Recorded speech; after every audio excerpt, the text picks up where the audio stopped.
Greetings and welcome, everyone. Thank you for joining. I'm Dr. Catherine Y. Brown, your host. As you know, I'm on a journey to interview 100 amazing people, patients, caregivers, medical professionals, and the community to learn more about pulmonary hypertension from their perspective. Today, I'm excited to introduce you to our guest, Maureen Harper. Welcome, Maureen. Thank you. And thank you so much for agreeing to be here and just for agreeing to share your story with all of our viewers who will see this from around the world. As we get started, can you just share your background? Who is Maureen and, where you're joining in from? Just a little bit about yourself. Okay, I'm Maureen Harper. I'm from a small town in Alberta, central Alberta, Canada. I'm a wife. I have 3 adult children now, 2 21-year-olds and an 18-year-old. I work full-time as a pharmacy technician in a busy pharmacy. I'm a Girl Guide leader and just try to stay active in my community and the people around me. So. I love it. So when did you become familiar with the words pulmonary hypertension and what was that journey like? Well, I think like everybody, I became familiar with the words when I got the diagnosis. So my journey to a diagnosis is a little strange. It was actually it was discovered by accident. So I had this weird lump on the front of my leg. So not like a DVT or anything, like right on the shin bone that looked infected.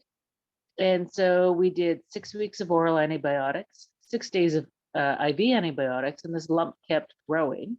They did 2 biopsies, and both of them came back saying it was just an inflammation, not an infection. So they sent me off to a dermatologist to see what was going on. Of course, it takes months to get into the dermatologist. So by that point, my leg had healed up. But he's like, you know what? I think I know what it could have been. And he sent me for a chest x-ray. The chest x-ray showed a enlarged pulmonary trunk. And he's like, well, it's not what I thought it was. You need to see a cardiologist. So the cardiologist gave me a stress test. And while I was on the treadmill, my heart did very well, but my oxygen just tanked. And I said to them, oh, don't worry, I recover fast. Like, don't worry about my oxygen. They're like, no, we're worried about your oxygen. And so then they sent me for a VQ scan to see if to rule out any blood clots. And so we were in the waiting room waiting for some results. And me and my husband were in a room by ourselves. They put more people in our waiting room. And so they moved us to a different waiting room. And then same thing happened. More people got added to our waiting room. So they moved us to a different waiting room. So we get to the 3rd waiting room. And I looked at my husband, I said, they found clots, like something is definitely wrong. He's like, why? I'm like, because they keep putting us by ourselves. And so finally the radiologist came in and he's like, yeah, you don't have one, you have many clots in your lungs. And so we need to send you to a pulmonologist. So the cardiologist came back in and he's put me on a blood thinner because he's like, I really don't know how to treat you, and sent me off to the pulmonologist. Saw him like 6 months later, and that's where my diagnosis of pulmonary hypertension started. And that's kind of where my journey has started from. So you saw him 6 months later, Maureen. So what was life like for you during that 6-month period? Well, at that point, I just knew I had blood clots in my lungs. So I did a little like Googling on blood clots and stuff. And the biggest treatment for it was just being on a blood thinner. Well, I was on a blood thinner. So to me, that's all we needed to do. And life was good. So we just continued on until I got the diagnosis. So. Okay. So you got the diagnosis, and what was that process like in terms of what treatment options you were provided with, oxygen therapy, just what was that journey like? And I ask that because someone might be watching this who is maybe at that phase where it's right before. And so I just want them to know, what was that journey like? Oh, absolutely. So we started with, so met with the pulmonologist, went through 1,000 questions.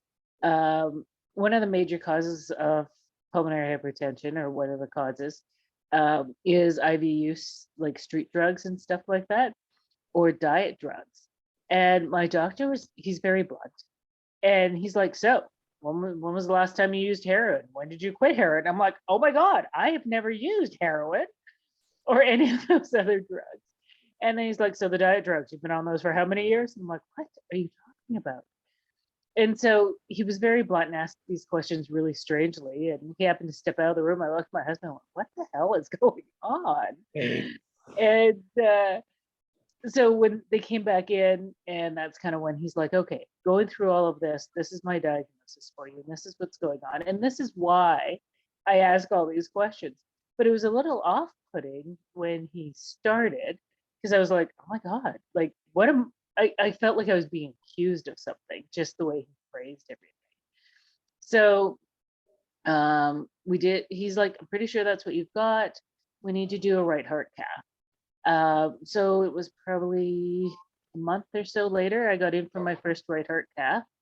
And that's when, so during the right heart cath, they try you on a couple, like the nitrous oxide gas, to see how well that works. And I actually responded to the gas pretty well in that right heart cath. So they started me on Adalat, or nifedipine, which is supposed to help with that. And they started increasing my doses and stuff, which is actually a blood pressure med. And I did okay for the first little while, but not great.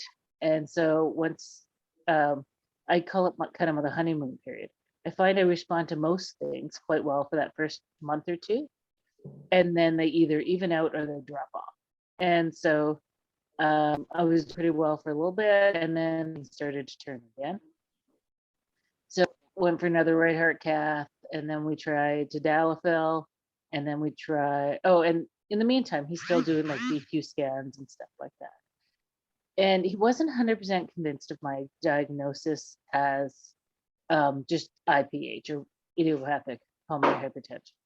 And because I had these blood clots as well. So I was actually diagnosed finally with CTEPH, so chronic thromboembolic pulmonary hypertension. So it's just the pulmonary hypertension caused by the blood clots, which makes perfect sense because I have many. And so then we started the process of going through for a PTE surgery, so which is the surgery that removes the blood clots from your lungs. So CTEPH is the only pulmonary hypertension that is curable. In essence, if for a lot of people, if they remove the blood clots, then they can cure the pH because you take that pressure out, right? You can get the proper blood flow. So, so we tried a couple meds. He was pretty convinced on the CTEPH diagnosis at this point. So then he tried me on a Adempas, and we worked our way up to the 2.5 milligrams 3 times a day. And then got me in for PTE surgery. And in Canada, that only happens in 2 places, in Ottawa and in Toronto, both in Ontario. And I live in Alberta. So me and my husband flew out to Ontario in October of 2019, and I had PTE surgery. They removed many clots. Most of them were quite old. And then I was there 11 days. Flew home, continued recouping, had a couple blips, ended up back in the hospital for some Lasix and stuff, because I retained a lot of water during that recovery time, and was back to work in 3 months afterwards. So, and was quite hopeful. I was feeling great, doing really well. The summer after that, I was able to walk 4 kilometers a night. Like I was doing really, really well.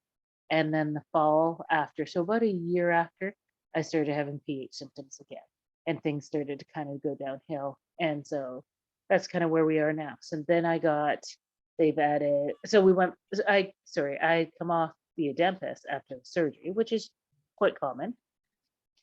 And so then I started feeling ill again that fall. March, they started the Adempus again. December, they started Up Summit on top of the Adempus. August, August, they put me on oxygen. December, they put me on my Up Summit. And here we are. So. All right. So you have had a journey, and do you think that being in the pharmacy world helped you to understand in a different way everything? Well, it's kind of fun because a lot of the meds that they use are used for other things as well. So Uh-huh. tadalafil, or which is Cialis in the man's world, or sildenafil, which is Viagra, is often used to treat pH. And so it was kind of funny when I'm filling these medications for the rest of my team to go, oh, look, Maureen's getting her tadalafil again, right? So yeah, it puts a different perspective on it because I understand what some of the meds do and how they work. Now, when we get to the more specific meds, because I'm in a small town, we don't deal with Adempus or Summit or anything like that. So it's been a bit of a learning curve for my like my coworkers, my pharmacists, because they don't know, they don't see these meds every day. So they've had to do a little research on if I'm sick, can I take this? Can I take that? You know, that kind of thing with my meds. And so, and the same thing with my GP. I'm her only pH patient. She had, they've all heard of pH, but most doctors have never dealt with it. Walk-in clinics are very challenging because doctors are like, you have what? And what is that? So there's a lot of teaching that goes along with it as well. So, but yeah, as part of the pharmacy team, my team's done really well learning how to deal with me with my new meds and stuff like that. So. Excellent, excellent. So as you think about the educational component, because you're in an area where a lot of people have not heard of pH, what advice would you give to, I guess, for a group like RBW, because we're trying to increase awareness of pH. So do you have any like ideas of what we could do to help providers and pharmacists know? What would that look like to help them learn more about pH? Honestly, some CEUs. So CEUs are continuing education modules that we all have to do. So I'm a registered tech, so I have to do them as well. Pharmacists, doctors, nurses, anybody in the field, and anybody in a lot of the fields where education is changing all the time or information is changing all the time. You have to do these continuing education models. I haven't found a single continuing education model about pH, and I've started looking for them. So something like that, just so the doctors can learn just some basics of it. I had one doctor in a emergency, like a walk-in setting. I went in, was pretty convinced I just needed some steroids. Like I had a really bad cold. It was a cold, but I still couldn't breathe. So I just needed something to open my lungs up a little bit. And his response was, I don't know what this disease is that you have. I don't know how to treat you. And he left the room. And so he left me untreated, more or less. So then, of course, I reached out to my pH clinic, told them what was going on, and they faxed me in a script for some prednisone to help settle things down. But he was just super frustrated because he didn't know how to fix me. And he's a good doctor, but he's a doctor who likes to know what he's dealing with. And I think he just found it very frustrating that he did not know how to fix it. So his response was poor. But so just for me, the education for the doctors. What can we, I mean, not just a pamphlet because they're not going to, right? Something that a little more oomph to it, I guess. So, but Love it. So that's an excellent suggestion. Continuing education units in a way that they can learn the information. And like you said, where that provider wanted to be in a situation where they were the all-knowing and accepting that maybe there's some things that they don't know. So that's great, great words of wisdom. So our mantra is awareness, empowerment, and hope. Together, we can make a difference. So as you hear that mantra, what words of wisdom would you give to me and to our nonprofit or to other people that are trying to do this work? Your mantra is very in- uplifting for me because hope is what we're looking for. I've decided not to let pH rule my life. Do I have to do things differently now? Yes. But I still take my Girl Guides to camp. I'm going camping with my family this weekend. I still try to do everything my kids do, or keep up with them, be there for them. And I still work a full-time job. And so it's always I said to my kids last night, just keep swimming, and they laugh their butts off because you just got I can't let pH stop me. pH is part of me now, but it's not going to rule my life. Then I just need to keep going, and we just need to move on and do things a little differently. So I now carry an oxygen tank and a backpack on my back, so I'm a little wider when I go places. I don't fit through tiny crevices, but I'm not a tiny girl, so I never really did. And so we just kind of just keep going. It's kind of my thing. Don't let this diagnosis stop you from what you want to do. And if you Google pH, it's the stuff, the information you get is horrible. It's old. You have a 3-year lifespan and that is it. And that's not true. I've got friends in the pH community who've had pH for over 20 years and are still doing everything they want to do. So I have plans of seeing my kids get married. I have plans of seeing my grandchildren and helping raise them up. And so it's not a death sentence anymore. It's just a change in lifestyle. Maureen, I love the way that you explain that it's not a death sentence anymore. It's just a change of lifestyle. And I want people to really hear that message from you and also have that sense of hope because you talked about the things you've been able to do, but also your dreams. And so for those of you all who are watching, one thing that we will take away from our time with Maureen today is that hope, and it might look different, but you can still do it.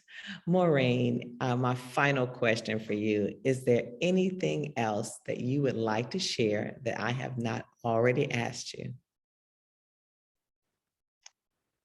I don't think so. I think you covered pretty much all of it. So it's just the hope. There's still hope out there. We can still do things, and yeah, just keep on going. All right. And as Maureen said, keep on going, keep on going, keep on going. Just keep pushing. I love it.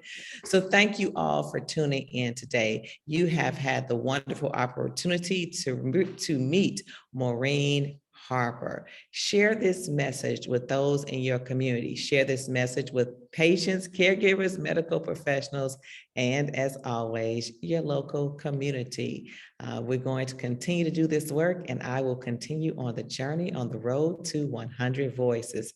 I'm Dr. Catherine White Brown, your host, and I'll see you next time. Thank you for joining. Thank you for having me. Oh, thank you, Maureen. I really, really appreciate you.